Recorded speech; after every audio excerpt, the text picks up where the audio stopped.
Selamat datang dalam pembelajaran temanya pentingnya pendidikan agama Kristen dalam masyarakat Majemuk.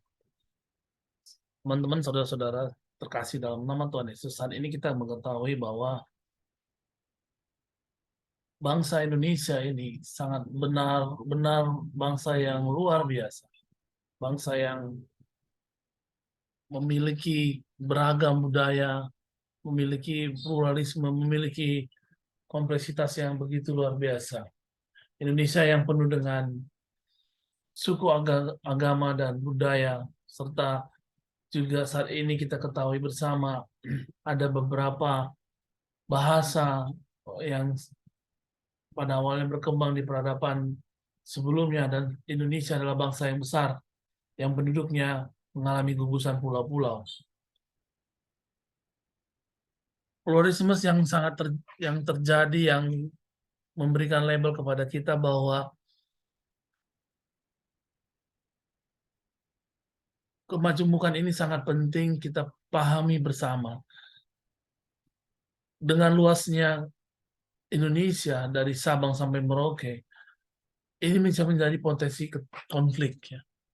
Dan masing-masing menganggap bahwa insecure ya, bahwa perbedaan itu merupakan permasalahan yang dimana kita ketahui bersama bahwa peranan penting dari setiap individu ini mengetahui bahwa perlunya edukasi, perlunya pemahaman, perlunya pengetahuan yang sama bagaimana kita melihat satu perbedaan, satu persepsi yang berbeda satu sama lain. Sehingga kita tahu bersama bahwa ada ruang, ada tempat yang diberikan kepada kita untuk kita bisa melihat bagaimana sih paradigma kita, bagaimana sih metode kita, bagaimana sih pendidikan agama Kristen ini bisa menjawab tantangan panjembukan bangsa ini. Ada beberapa kehidupan spiritual yang kita paham bersama bahwa visi Tuhan atas dunia ini adalah menjadikan segala bangsa murid Tuhan. Hal ini kita ketahui bahwa bagaimana Tuhan Yesus hidup dalam masyarakat yang majemuk. Ya. Masyarakat yang bertumbuh dari beberapa latar belakang budaya.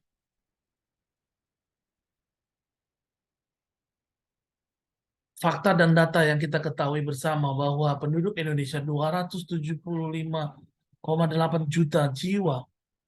Begitu banyaknya, hampir negara yang 4 posisi terbesar penduduk dunia.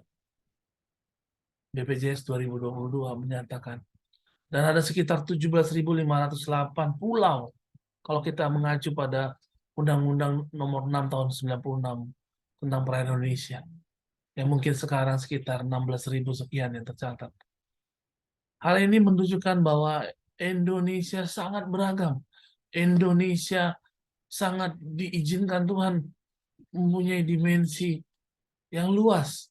Yang adapun fakta menunjukkan bahwa Indonesia punya kemampuan konflik, punya kemampuan untuk berbeda, punya pemahaman yang bisa salah.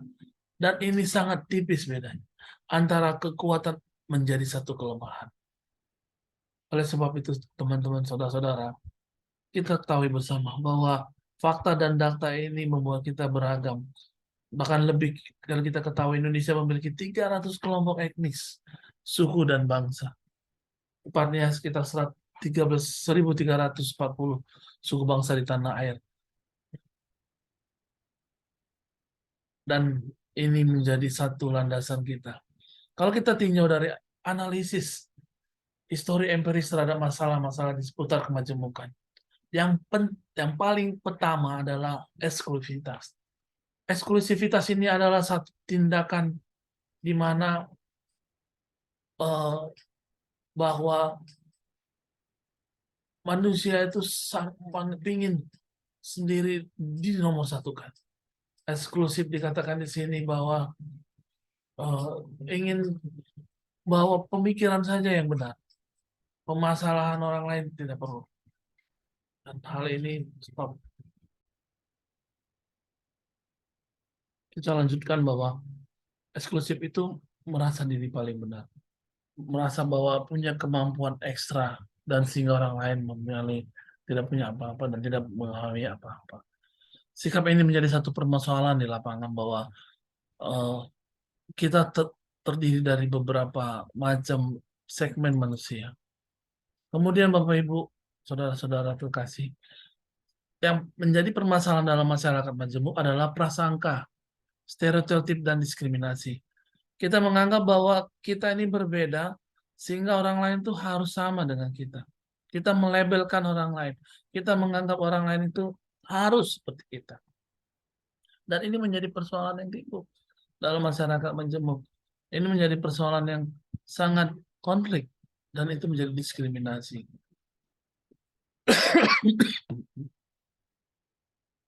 Dan menjadi latar belakang yang kuat bahwa bangsa ini dahulu sempat pernah dan mengalami trauma dijajah Belanda.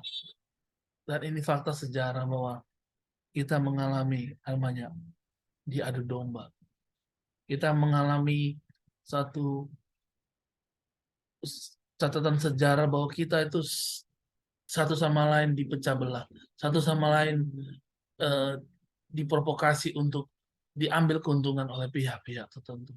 Dan ini menjadi satu latar belakang sejarah yang kuat buat bangsa ini harus bersatu, harus memikirkan bagaimana menghadapi kemajemukan, perbedaan, menghadapi ketidaksamaan, menghadapi bagaimana satu sama lain yang berbeda.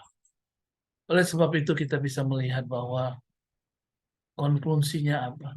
Yesus memberikan pengajaran kepada kita bagaimana tentang bisa menerima dengan orang lain.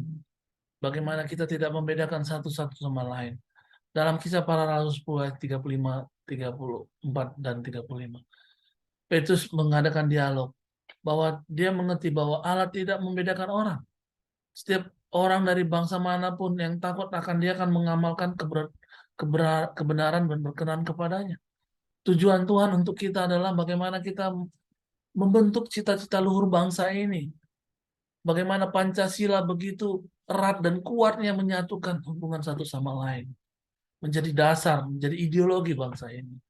Itu bisa satu menunjukkan bahwa bagaimana kita memberikan pemahaman untuk kita punya keyakinan masing-masing. Bagaimana kita melihat kemajemukan ini. Kita harus memperbaikan hubungan kita dengan Allah. Memperbaikan hubungan kita dengan sesama. Dan ini sangat penting untuk kita bisa menghadapi tantangan ke depan. Masalah hidup ke depan yang tidak akan mungkin lebih gampang. Makin sulit.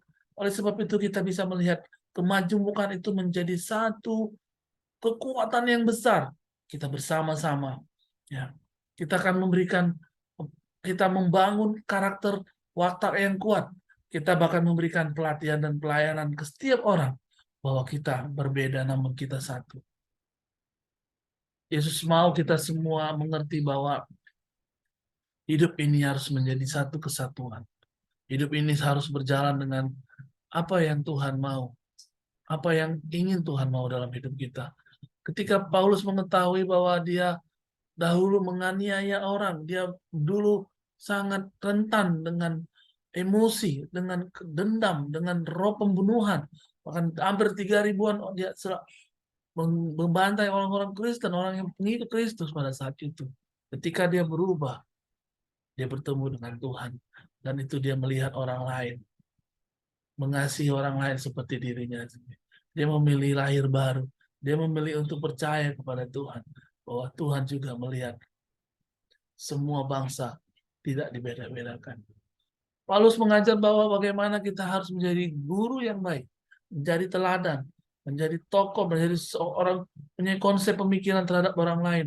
Menjadi hamba yang benar. Hamba yang mau mengasihi orang lain. Dan apa yang harus kita lakukan? Be like Jesus. Menjadi Yesus. Prototype. Kita menjadi satu segambar dengan dia. Kita melangkah bersama dengan dia. Kita melihat bagaimana karakter Kristus. Ketika Yesus dianiaya, disalahkan, disalibkan. Bahkan mati di kayu salib. Bahkan bagaimana dia kembali untuk menjamin hidup kita. Dia mau datang kedua kali. Dan kita be ready. Kita menjadi serupa dan segambar dengan dia. Kita berkenan pada dia. Kita menjadi alatnya dia untuk bisa menyampaikan bahwa begitu Luar biasanya Tuhan mengizinkan perbedaan, mengizinkan sesuatu itu berbeda, karena Tuhan menghendaki kita harus melakukan sesuai yang Tuhan mau. Be yourself. Jadilah dirimu sendiri. Tidak harus serupa dengan, kita harus unity, tetapi tidak harus uniform. Tidak harus sama, tapi kita harus bersama-sama untuk mewujudkan apa rencana Tuhan. Jadilah dirimu sendiri. Tidak masalah hitam, putih, kuning, kulit, apapun kulit kita. Tidak masalah kita lahir. Kita tidak memilih lahir di keluarga yang ini, keluarga yang itu. Tetapi kita harus menjadi diri kita sendiri untuk bisa melihat perbedaan itu menjadi kekuatan. Jadilah dirimu sendiri. Kita bisa belajar bersama-sama dengan Tuhan. Dan berikan yang terbaik. Tuhan memberikan kepada kita kemampuan untuk berikan yang terbaik, menjadi orang yang profesional di bagiannya. Sehingga itu menjadi pixel, menjadi bagian part-part yang akan bersemua. Kalau semua kita serentak melakukan yang terbaik, itu akan menjadi satu kekuatan. Ada yang melakukan sebagai kaki, tubuh Kristus, ada yang kaki, tangan, tubuh yang lain, bahkan sekecil apapun, bahkan bulu hidung sekalipun, berfungsi, memfilter udara untuk tidak masuk kotoran dalam hidup kita ini. Begitu peran pentingnya setiap kita. Do the best. Berikan yang terbaik. Berikan kekuatanmu. Berikan segala semua lini yang Tuhan percayakan dikelola. Karunia, talenta, apapun itu yang Tuhan sediakan untuk menjadi yang terbaik. Karena itulah kemajumukan itu hadir dalam hidup kita. Untuk kita tahu, oh betapa pentingnya kekristenan menjadi motor karena mereka melakukan yang terbaik. Oleh sebab itu, Bapak, Ibu, Saudara-saudara kasih, ketika kita melakukan yang terbaik, izinkan Tuhan melakukan sisanya yang kurang-kurang. Kita disempurnakan, kita diberikan kelemahan untuk nampak kekuatan Tuhan. Kita diizinkan berbeda untuk menjadi satu. Kita diizinkan diberikan kekuatan untuk bisa bersatu. Dan hanya Tuhan yang dimuliakan. Terima kasih, teman-teman. Pelajaran ini sangat berharga. Biar ini berakar dalam hidup kita. Dan ini menjadi satu motivasi kepada kita bahwa firman Tuhan iya dan amin. Kita berbeda. Kita tubuh Kristus. Walaupun kita berbeda, kita satu tubuh. Kita punya fungsi yang masing-masing. Karena sisanya Tuhan akan berikan petunjuk. Tuhan akan menolong kita. Tuhan akan melindungi kita. Sampai garis akhir. Sampai kita berkenan ke hadapan Tuhan. Dan kita akan menjadi berkat dimanapun kita berada. Kalau kita sudah melakukannya bersama Tuhan Yesus. Tuhan Yesus sangat memberikan kekuatan kepada kita. Dan kita akan menjadi serupa dan segambar Dia. Ini akan kita melihat bagaimana Tuhan akan memakai kita dalam hidup ini. Kita akan menuju generasi emas 2045. Kita akan mempersiapkan umat-umat yang layak di hadapan Tuhan. Mempersiapkan kedatangan Tuhan kedua kali. Karena Yesus bersama dengan kita.